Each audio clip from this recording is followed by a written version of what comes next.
spirit has broken my palm kernel for me, and I have to be humble.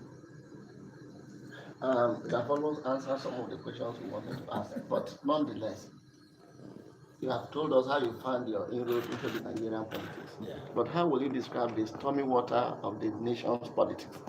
Where the nation's politics is not supposed to be stormy, unless if you want to be, if the players want to be stormy. Like I said, one is that in politics, have intention. Don't have seriously overriding ambition. Know that what you have interest in, several others do have. And then as a politician, I know there is God factor in everything. But when any politician that does not believe in God factor will always be very inordinate. And then if an inordinate person is playing politics, it has to be stormy. So because for me, joining politics, I was not coerced to join politics. I was looking at those people who are successful and who were giving back to their societies.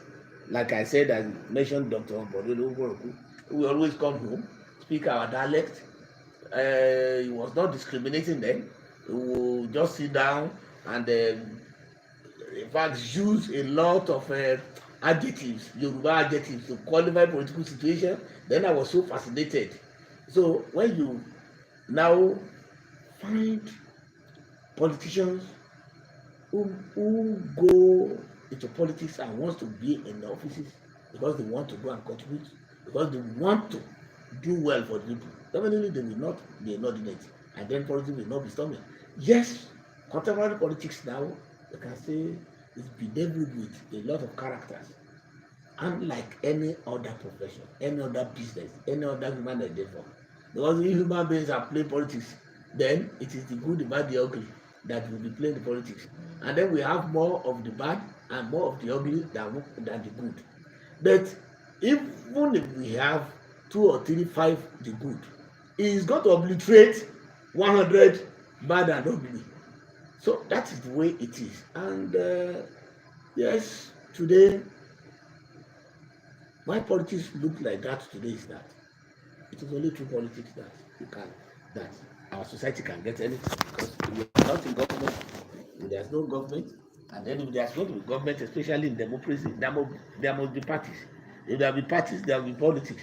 If there will be politics, there must be contestations, and then if there will be contestations, there must be conflicts, and where there is conflict, there can be storms, and where there can be storms, there can be so many occurrences that will just happen at times, either positively or negatively. That is how it is. But the long and short of it is that if we have, like I said, you want to provide water, it's through governance and it is through politics. You want to provide electricity, it's through governance and it is through politics. You want to provide good roads, health care delivery, education, and so on and so forth. It is, and all the infrastructure is through governance and it's through politics. Because I have never seen anybody or an individual who establishes his own Ministry of Water Corporation. I have never seen an individual who establishes his own Ministry of Works. So you can only do only little road to your house. So because of what I said earlier, then it means that people will go into politics either in order to preserve their own environment and make sure that their environment gets all the infrastructure and niceties that are necessary for good life.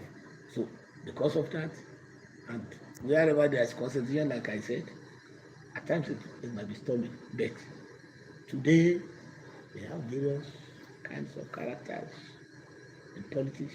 Some people who see politics as end to all mess. So definitely those people, you can't just, for me, I don't see them as evil politicians. I see them as hustlers. I see them as political rustlers. I see them as uh, political wanderers who are just looking for a way out, just to satisfy some ends, and that ends will always be personal. So if it is not like that, if it is real that you want to enhance the good living of your people in your society, your community,